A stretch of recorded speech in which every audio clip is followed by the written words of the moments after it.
Hindi mo man lang ba ako hihintayin? Nakasamangot na tanong ni Mateo nang lingunin niya ito sa tabi ni Kevin. Kanina pa kasi kita niyayaya pero parang wala akong naririnig eh. Magkasama tayong pumunta dito kaya dapat magkasama rin tayo na lilibutin ang lugar na to.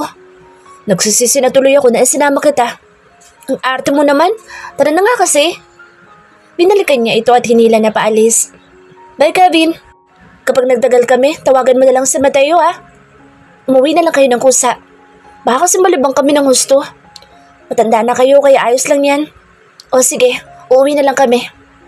Kumaway pa siya dito pero hinatak na siya ni Mateo. Hiyaan mo na nga baliw na yan. Kanina ka pa yaya ng yaya pero hindi man tayo lumalayo dahil kinakausap mo pa yan. Nang may makita siyang puno ng mangga na hitik sa bunga, sa di kalayuan ay napatingin siya kay Mateo. Huwag mo sabihin sa akin na gusto mo ng mangga. Gusto ko talaga. Tugon niya at patakbong tinungo ang kinaroroonan ng puno. Saka na kapag naglilihi ka na. Sabi nito na nakasunod naman sa kanya. Umungot siya rito nang makarating sila sa tapat ng puno ng mangga. Sige na. Oo na. Salamat Mateo. Teka, marunong ka bang umakyat? Umilig ito. Hindi. Huwag ka na umakyat. Gumawa na lang tayo ng panungkit. Huwag na. Sure ka? Ewan ko. Alanganin itong tugon kaya naman pinigilan na lang niya itong umakyat dahil baka madisgrasya pa ito. Isa pa nakasuot ito ng pantalon kaya hindi talaga ito makakaakyat ng maayos. Mamaya na lang tayo kumuha niyan. Pumunta muna tayo sa batis dahil gusto kong ibabad itong mga paa ko sa tubig. Salip ay sabi niya dahil nakikita niya sa mukha nito na gusto nitong umakyat kahit parang hindi naman ito kaya. Akala ko ba gusto mo ng mangga? Gusto ko nga, pero ayoko naman na mapahamak ka. Kaya ko namang akyatin yan eh. Salamat na lang sa effort pero hindi kita hayaan umakyat dyan, Mateo. Kahit desidido itong umakyat ay hindi niya ito hinayaan.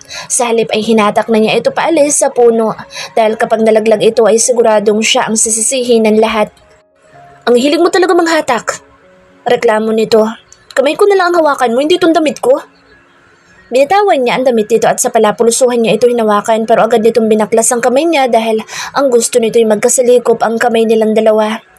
Dapat magkahawak ang mga kamay natin para kapag nadulas ka, maagapan kita kaagad. Bumaling siya rito at ngumiti. Salamat Mateo. I appreciate all of this. Sana ito na ang simula ng maganda nilang pagkakaibigan dahil marami na ang sinayang nilang taon sa mga wala namang kwentang bagay.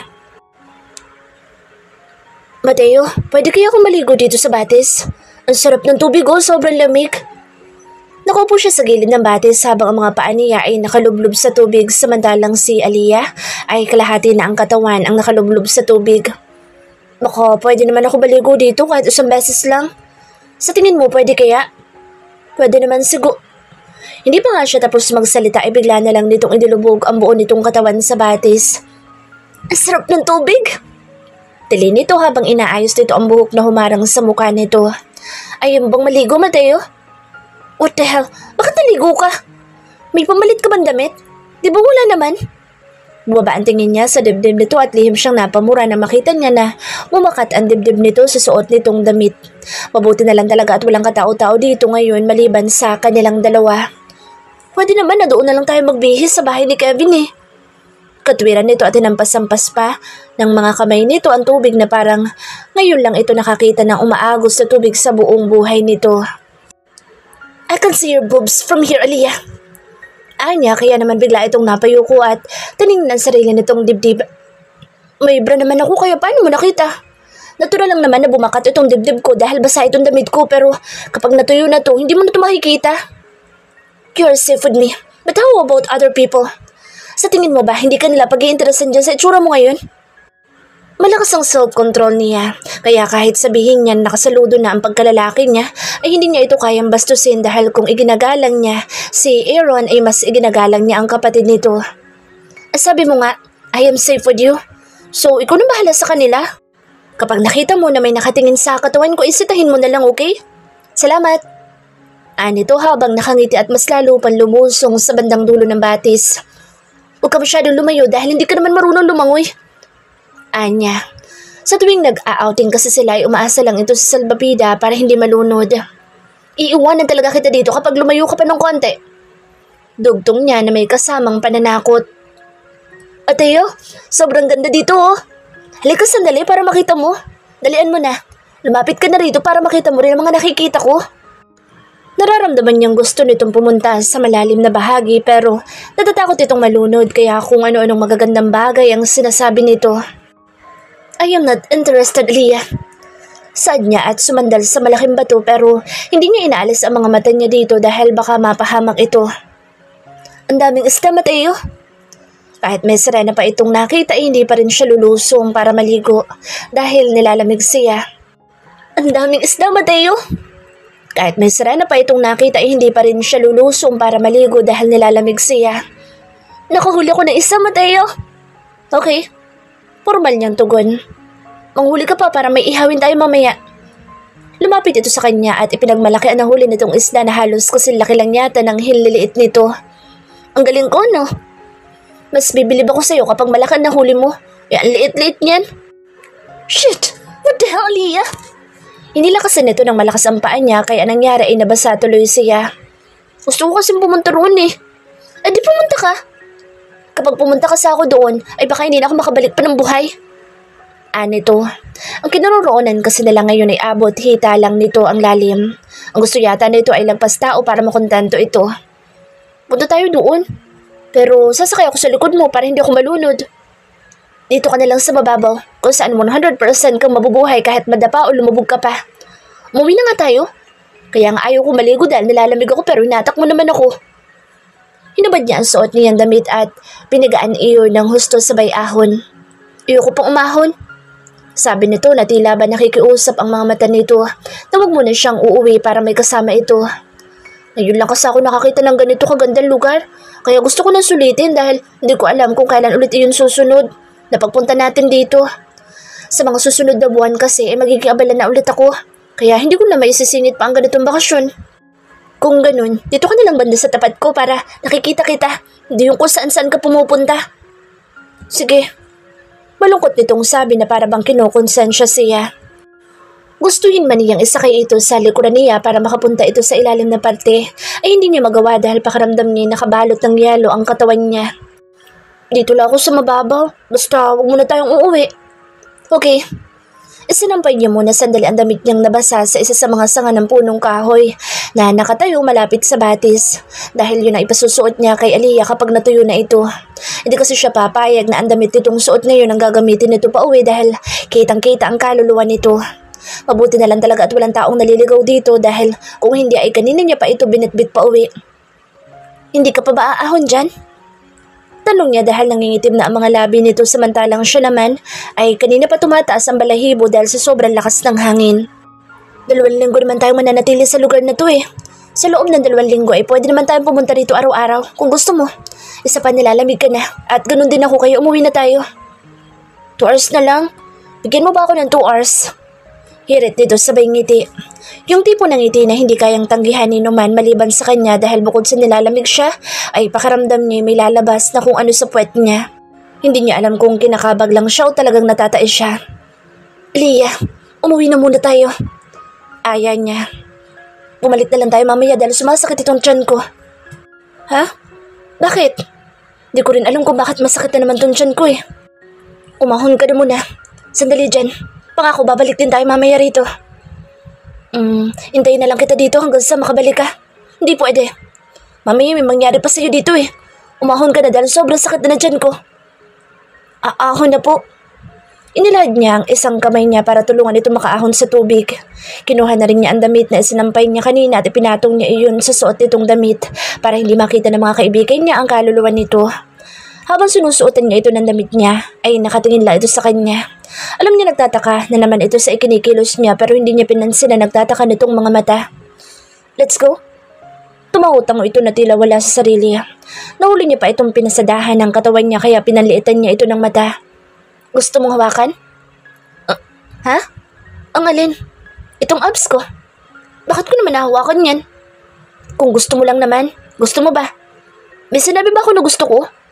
Wala naman, pero yung mga mata mo ay parang sinasabi na higit pa sa hawak ang gusto mo. Imagination mo lang yan. Nang makita niya na nag-uumpisa ng lumakang butas ng ilong nito ay tinigilan niya na ang pang-aasar dito dahil baka mauwi na naman sila sa pag-aaway. Pikunin pa naman ito. Habang naglalakad sila pauwi ay namumulot siya ng mga tuyong kahoy sa dinadaanan nila kagaya ng bili ng kaibigan niyang si Kevin. Ang mga napupulot ni Aliyah ay kinukuha niya dahil pumunta ito dito para mag-enjoy at hindi para pahirapan ng sarili. Mauna ka na maglakad. Wika niya dahil may mga daladala siya. Hindi ka ba nabibigatan, Mateo? Tuyo na ang mga ito kaya magaan lang. Aniya, pagdating natin sa bahay ni Kevin ay maligo ka na kaagad para hindi ka magkasakit, okay? Tutulungan ko muna si Kevin na set up ang tent na gagamitin nila. Tapos saka ako maliligo. Sige. Mula dito sa kinatatayuan niya ay nakikita niya na hirap ang kaibigan niyang si Kevin sa ginagawa nito. Mukhang nahihirapan ang kaibigan mo, Mateo. Anas ni Aliyah. Pawis na rin siya. Hindi siya mukhang nahihirapan lang dahil totoong nahihirapan talaga siya, Aliyah. Pagtatama niya. Lapit-lapit lang naman kasi ng biyahe pero parang hanggang ngayon, tulog pa yata mga kaibigan niyo. Si Kuya kasi, puya talaga iyon eh. Di ko lang alam sa dalawa niyo pang kaibigan. Kawawa naman tuloy si Kevin. Hindi pa naman siya matanda para kaawaan mo. Kayang-kaya niya naman iyan kaya hindi dapat problema sa kanya. Halika na, lapitan natin siya para matulungan natin. Saad ni Aliyah pero umiling siya. Ako na lang ang tutulong sa kanya. Ang gawin mo, dumiretso ka sa loob ng bahay niya para maligo dahil baka magkasakit ka pa. Hindi niya kasi malaman kung bakit napakalaki ng tent na dinala ni Kevin na akala mo na may magkakaroon ng malaking piging dito sa lugar na pag-aari nito. Tutulong muna ako bago ako maligo ka muna. Ayusin mo muna yung sarili mo bago ka tumulong dahil kahit kaibigan ko mga iyan, ay hindi ko saklaw ang isip nila kapag nakita ka nila sa ganyang ayos. Naiintindihan mo ba ang ibig ko sabihin? Opo, mahal na hari. Patawad po kung makulit ako. Good. Kung ganyan ka na ganyan ay talaga magkakasundo na tayo. Oo na po. Pasensya na po ulit kamahalan. Ano to, natila na nga asar pa. Siya nga pala. Salamat dahil sinamahan mo ko doon sa Batis. Kapag may gusto ka rin puntahan sa lugar na ito ay huwag ka magdadalawang isip na magsabi sa akin para masamahan din kita. Starting today, I will return all the good things you have done for me. I will always return the favor so we can both enjoy. Biglang may pumasok na tanong sa isip niya dahil sa ipinahayag nito. What if I make love to you? It means you will also make love to me to return the favor? Maliban sa bagay na yan, Mateo. Nakairap nitong sabi sabay hampas sa kanya gamit ang hawak-hawak nitong maliit na kahoy. Sabi mo kasi, lahat eh. Anya habang may pinipigilan ng ngiti sa labi niya. Kapag ba niligawan kita at naging girlfriend kita, pwede na natin gawin ang bagay na iyon. Ang alin? Sex. I'm talking about the sex thing. Kayo mga lalaki, bakit ba puro sex ang nasa utak nyo? Di ba kayo makapaghintay sa araw ng kasal nyo bago nyo gawin ang ganoong bagay? Tapos, ano na kasunod? Na kapag nakuha nyo na ang gusto nyo, bigla na lang kayong aalis at hindi na magpaparamdam. Tama ba yun, ha? Ang dami mong hugot. Ano ka, broken hearted? Kung makahugot ka, kala mo naman niloko ka na samantalang bokya ka nga sa love life. Napaubo ito na halatang nasa pool. Ganyan kasi madalas na nangyayari sa mga babae kapag nakukuha na ng mga lalakang gusto nila eh. Porke nangyari sa iba ay mangyayari na rin sa iyo. At saka hindi lahat ng lalaki ay kagaya ng sinasabi mo kaya huwag mong lahatin dahil hindi lahat ganoon. Huwag kang maging unfair sa iba dahil marami pa rin ang natitirang matinong lalaki dito sa mundo na kayang panindigan ang ginawa nilang aksyon at kasama na ako doon. Pwede nga. Si Imba nga, inabando na mo lang eh.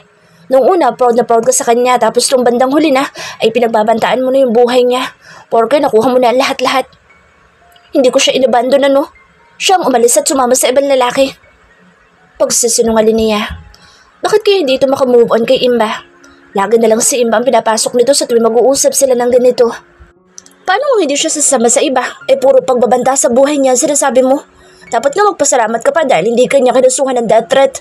Saka physical injury. Tutulungan ko na si Kevin, kaya maligo ka na. Pag-iba niya dahil kung saan-saan na napunta ang usapan nila. Sige na. Anito at sabay na ulit silang naglakad palapit sa kinaroroonan ni Kevin. Ibinagsak niya ang mga bitbit niyang kahoy kaya nagulat si Kevin. Shit! Dude! Papatayin mo ba ako sa nervyos? Teka, bakit wala ka ng damit? Kanina maayos ang itsura mo bago ka umalis pero ngayon para kang kambing na hindi mawari. Ang sunod naman itong tiningnan ay si Aliyah. Goodness, ano bang pinagagawa niyo dalawa doon? Gumawa ba kayo ng milagro? Sanan niya si Aliyah na umalis na dahil nababaliw na ang kaibigan niya. Hoy, sandali! Ibinigay mo na ba kay Santelia ang gusto niyang Marahas niyang tinakpan ang bibig nito dahil baka maniwala si Aliyah sa mga pinagsasasabi nitong wala namang katotohanan. Go on. Utos niya nang huminto pa ito sa paglalakad. Maligo ka na dahil kung hindi, ako magpapaligo sa'yo. Nang maglakad na ito palayo ay sa kanya inalis ang kamay niya na nakatakip sa bibig ni Kevin. Nakuha mo na ba, dude? Balo ka na. Ano akala mo sa akin, gago? Malaki ang tiwala sa akin ni Aaron kaya hindi ko sisirain ang tiwala niya. Kung makuha ko man ang bagay na pinakaiingatan ng kapatid niya, ay ihaharap ko agad siya sa altar. Kaya tigilan mo yung kakaisip mo sa akin na masama dahil baka mabugbog kita. Ganun ka ba kaseryoso sa kanya? Oo. Diretsahan niyang sagot dahil si Aliyah ang uri ng babae na hindi dapat lokohin dahil kahit pikunin ito ay masasabi niyang taglay na nito ang lahat. Ngayon lang kita nakita ng ganyan dahil lang sa isang babae. Hindi ko akalain na ganyan ka pala ma-in love. Pambihira ka, dude. Good luck anyway. Saka na kita i-congratulate kapag naging kayo na talaga na malabo namang mangyari. Pangiinis nito kaya naman dumampot siya ng maliit na kahoy at malakas niyang inihampas sa likod nito. Sinadya niyang sa likod dito patamaan dahil nakahubad ito. Sabay takbo ng mabilis. Ay, sandali yan! Bumalik ka nga dito! Wala kayong forever, kaya huwag kang umasa! Sigaw nito na parang batang hindi nakaganti sa kaaway nito. Sisiraan kita sa kanya. Ibubunyag ko ang sekreto natin mamaya. Salip na matakot ay natawa pa siya dito dahil malabo naman na gawin nito ang sinabi nito. At kapag sinabi nga nito ang sekreto nila ay siguradong tila lang nito ang walang latay. Galit ka ba? Tanong sa kanya ni Mateo pero sinamaan lang niya ito ng tingin. Nag-iihaw ito ng isda habang sina Kevin, Isaac, Genesis at ang kapatid niya ay umiinom ng beer. Ilang hakbang mula sa kinaroroonan nilang dalawa. Ang haba na naman ang uso mo. Gusto naman kasi talaga kita isama kaya lang nung nakita ko na masarap ang tulog mo ay hindi na kita ginising pa. Next time, gigisingin na talaga kita, promise. Itinaas pa nito ang kanang kamay nito tanda ng pangako nito. Marami pang next time, kaya huwag ka na magtampo dyan. Dapat kasi ginising mo ako. Sambit niya na may halong inis. Da sana nakasama ako sa inyong dalawa kanina. Dati nga, kahit hindi naman importante ang dahilan may ginigising mo ako, di ba? Bakit kanina hindi mo ginawa? Nakaidlip kasi siya kanina pagkatapos niyang maligo sa batis.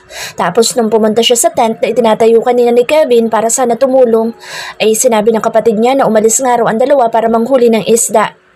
Nung pumunta naman siya sa batis ay hindi naman niya nakita ang dalawa. Kaya naman bumalik na lang ulit siya at hinintay na lang ang mga ito na dumating. Gusto mo bang sa'yo na itong pinakamalaking isda na iniihaw ko? I won't mind if you want the bigger one.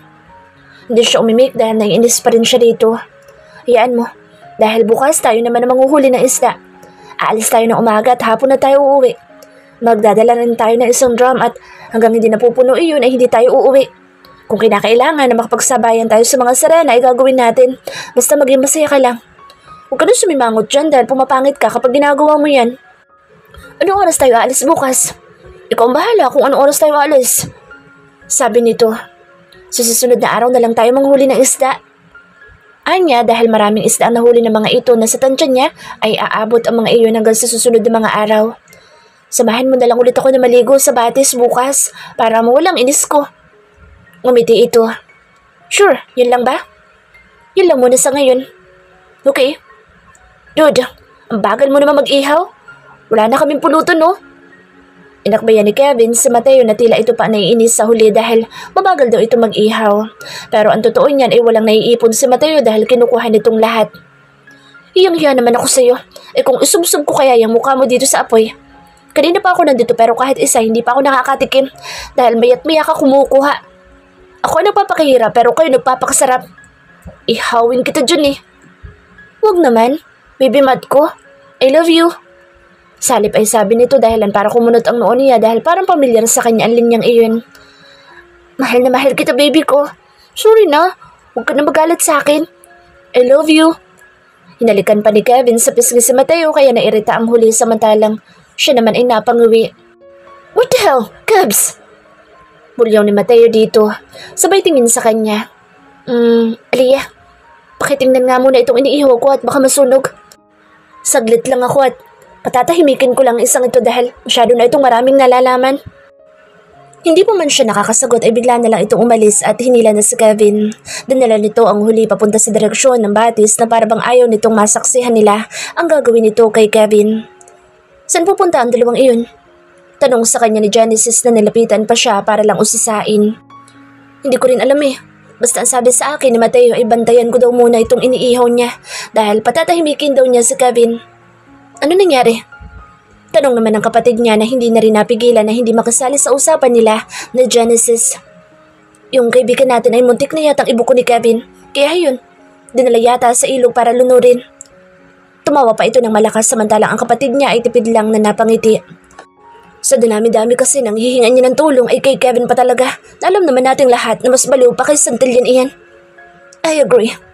Tipid na sabi ng kapatid niya sabay tungga ng beer pero natatawa rin.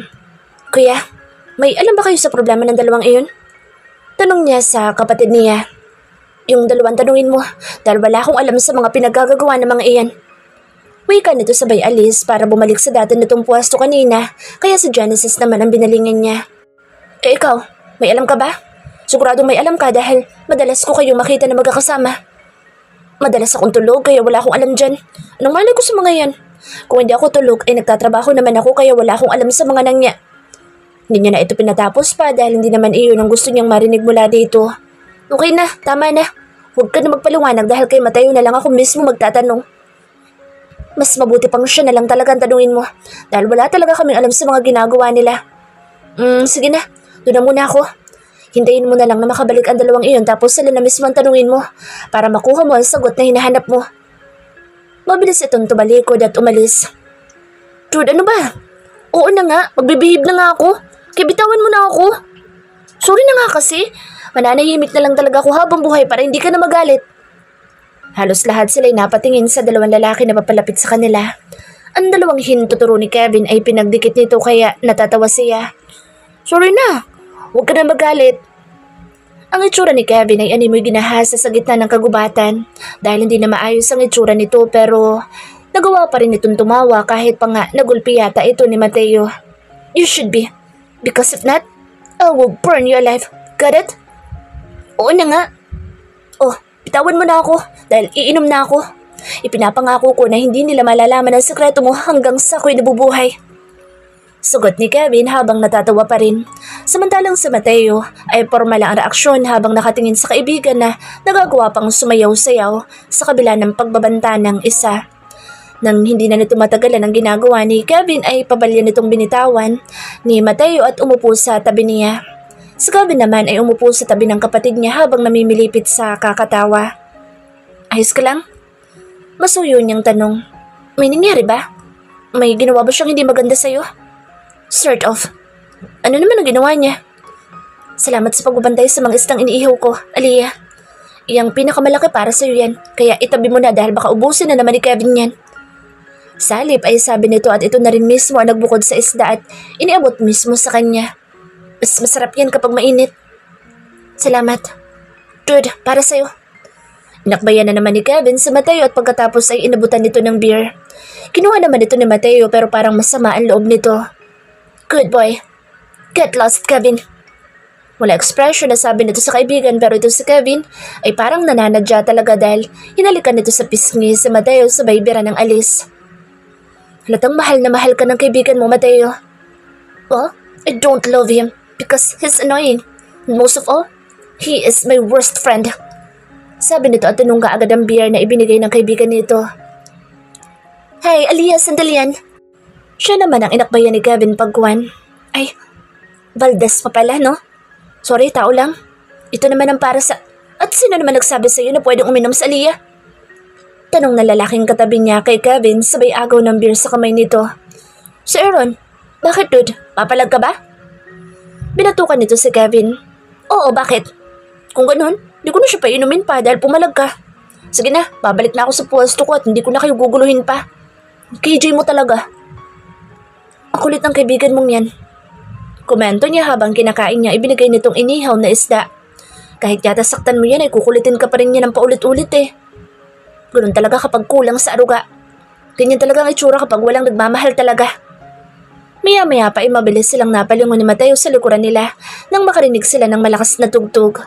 Halos lahat sila ay natawa maliban lang kay Mateo. Paano ba naman kasi na hindi sila matatawa? Nagubad ng damit sa cabin at pinaikot-ikot iyon sa ere. Kasabay noon ay bigay todo din itong iginigiling ang katawan nito na tila ba ng aakit. Hindi pa ito nakontento dahil tumalikod pa ito at bahagya pang hinampas-sampas ang sariling puwet. Talagang nababaliw na lalaking yan. Sa tingin mo maayos pa kaya ang pag-iisip niyan? I think he's just trying to make us happy. Saad niya. Di naman siya nakakatawa. Sabi nito at hinarap na ulit ang ginagawa nito kaya ganoon na rin ang ginawa niya. Gusto mo? Tanong niya sa lalaking katabi niya na halatang pagod na sa kaiihaw kaya naman naisipan niyang bigyan ito ng inihaw na isda na kanina niya pa pinapapak. Open your mouth. Agad naman ito ibinuka ang bibig nito at tinanggap ang sinusubo niya. Thanks. Wala pa nga kasal pero nagsusubuan na.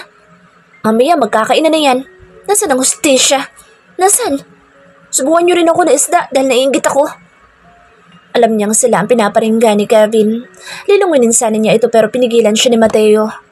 Huwag mo nang pansinin ang baliw na yan dahil baka mahawaan ka. Nang matapos itong mag-ihaw ng isda ay tumayo na ito. Kumuha lang ito ng 3 at ang natira ay ibinigay na nito lahat sa mga kaibigan nito. Let's go? Where? Stargazing. Inalalayan siya nitong tumayo at pagkatapos ay sabay nilang tinungo ang tent nito.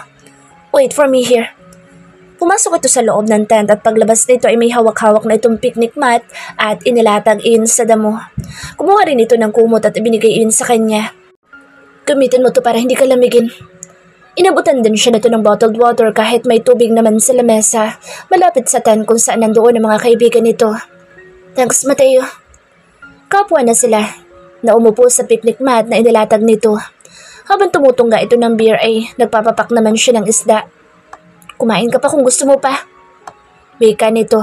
Ang 3 pirasong isda na kinuha nito kanina ay inilatag nito lahat sa harap niya. Salamat. Napansin niya nakakaiba ang titig nito sa kanya kaya naman nagkunwari siyang tumingala sa itaas ng kalangitan pero agad din niyang ibinalik ang atensyon dito nang lumapat ang daliri nito sa bibig niya. Inalis ko lang ang dumi sa bibig mo. Sabi nito. Ako nila mag-aalis. Are you afraid? Tanong nito habang seryosong nakatitig sa kanya. Hindi naman. It looks like you are Aliyah. Nakangiti na ito ngayon. I won't do anything bad to you. So, you must relax. Napansin yata nito na medyo kinakabahan siya. Natatakot siya dahil parang ibang tao na talaga ang kaharap niya. Yung dating Mateo na mahilig mang-asar ay parang inalis na nito sa sistema nito. Ang ganda ng lugar na to, no? Pag-iban niya para mabaling sa ibang atensyon nito. Pwede kang umalis kung natatakot ka. Sabi nito, diyan ka na matulog sa loob ng tent ko. Ako naman dito ako matutulog sa labas para mabantayan kita. Napabugo siya ng hangin nang humiga na ito. She takes a deep breath to calm herself dahil halatang nawala na ito ng gana. Nakakausapin siya nang mapansin itong natatakot siya. Iginala niya ang kanyang paningin sa lugar kung saan tanaw na tanaw nila ang kagandahan ng lugar. Alam mo, kapag nag-asawa ko, sasabihin ko sa magiging asawa ko na gusto kong tumira sa bundok. Yung pwede ako magtanim ng mga gulay at prutas para naman puro fresh ang lahat ipapakain ko sa kanila. I want to live in that kind of place. How about you, Mateo? Nang hindi ito sumagot ay tiningnan niya ito. Ginawa nitong unan ang 2 nitong braso habang nakatitig sa langit at tila binibilang ang bituin doon. Ayos ka lang ba? Tanong niya sabay haplos sa buhok nito. May problema ba? Is he mad at her? Sorry. Saad niya pagkuwan. Why are you saying sorry? Sa wakas ay nagsalita na ito. Hindi ko alam. Feeling ko kasi nagalit ka dahil natatakot ako sa iyo. Can you please bring back the old Mateo? Hindi kasi ako sanay na ganyan ka. Yung dati kasing Mateo kahit pagbantaan ako noon, hindi ako natatakot. Hindi kagaya ngayon na kapag tahimik ay kinakabahan na ako. Ako pa rin to, Aliyah. Oo nga, pero kasi parang hindi na ikaw yung dating Mateo na nakakausap ko dati. Feeling ko kasi nagkaroon ka ng amnesia kaya bigla kang nagbago ng ganyan. Nakakapanibago kasi talaga. Masanay ka na dahil ito talaga ang totoong ako. Ha? Kapag naubos mo na yan ay pumasok ka na sa loob ng tent. Huwag ka nang pumunta sa kabilang tent dahil lasing na ang mga iyan. Kung may kailangan kayo sabihin mo lang sa akin dahil ako mismo ang kukuha. Maliwanag ba? Tumangutang siya. Kung gano'y pumasok ka na sa loob. Pwede bang dito muna ako sa tabi mo? Hindi pa naman kasi ako inaantok eh. Tumango naman ito. Yeah, Thanks.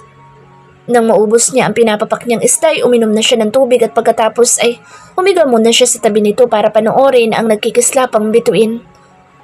Cover your legs with a blanket. Usal nito. Nakasuot kasi siya ng short ngayon pero papalitan naman niya ito mamaya ng pajama kapag matutulog na siya. Okay. Binalutan niya ng kumot ang katawan niya kagaya ng sinabi nito. Alamig dito no? Mula sa peripheral vision niya ay nakita niyang nakapikit na si Mateo. Ang mga braso nito na nakalagay kanina sa ulo nito ay nakakrus na ngayon sa dibdib nito. Kaya naman umusod pa siya dito ng konti para ma-share niya ang kumot na ibinigay nito dahil halatang nilalamig ito. Nang mailapat niya ang kumot sa katawan nito ay bigla itong dumilat habang salubong ang mga kilay nito. Nilalamig ka kasi kaya naisip ko na i-share tong kumot na ibinigay mo sa akin kanina. Paliwanag niya. Sa pagkagilalas niya, tumagilid ito ng higa at bagya siyang niyakap at pagkatapos ay pumikit na ulit. Umalis ka na lang sa tabi ko kapag inaantok ka na. Sabi nito habang nakapikit. Mateo, baka makita nila tayo sa ganitong ayos. Nag-aalala niyang tanong pero imbes na pakalwalan siya nito ay mas lalo pa siya nitong hinapit. Pinilit niyang kumawala pero mas lalo lang nitong hinihigpitan kaya naman hinayaan na lang niya ito. Dahil sa ginagawa mong ito, makakapag-asawa talaga ako nang wala sa oras kapag isunumbong nila tayo sa mga parents natin. I don't give a damn. Ano sinabi mo? Ang tindi mo rin eh, no? Huwag mo na kasi akong yakapin. Shh, let me rest, please. Napagod ako kanina sa panguhuli ng isda dahil ang walang hiyang si Kevin na iyan, pinanood lang ako. Nakaramdam siya ng konting awa para rito. Sige, matulog ka na. Matulog ka na rin. Amoy alak ka. Magsisipilyo ako maya-maya para kapag hinalikan mo ko, mabangong hininga ko. As if naman hahalikan kita. Halikan mo ako para maging mahimbing ang tulog ko. Ano kasi ng swerte? Nang umuso ito'y pinitik niya mga labi nito kaya naman ang ginawa nito ay tinaas nito ang suot nitong damit at tinakpan nito ang mga labi nito para protektahan mula sa kanya. Ilang beses na kasi niya itong ninakawan ng halik tapos parang wala lang dito ang lahat. Ito rin ang nagnakaw sa first kiss niya. Kahit halik lang iyon, ay mahalaga iyon sa kanya, kaya hindi na siya papayag na mahalikan ulit siya nito nang walang magandang rason.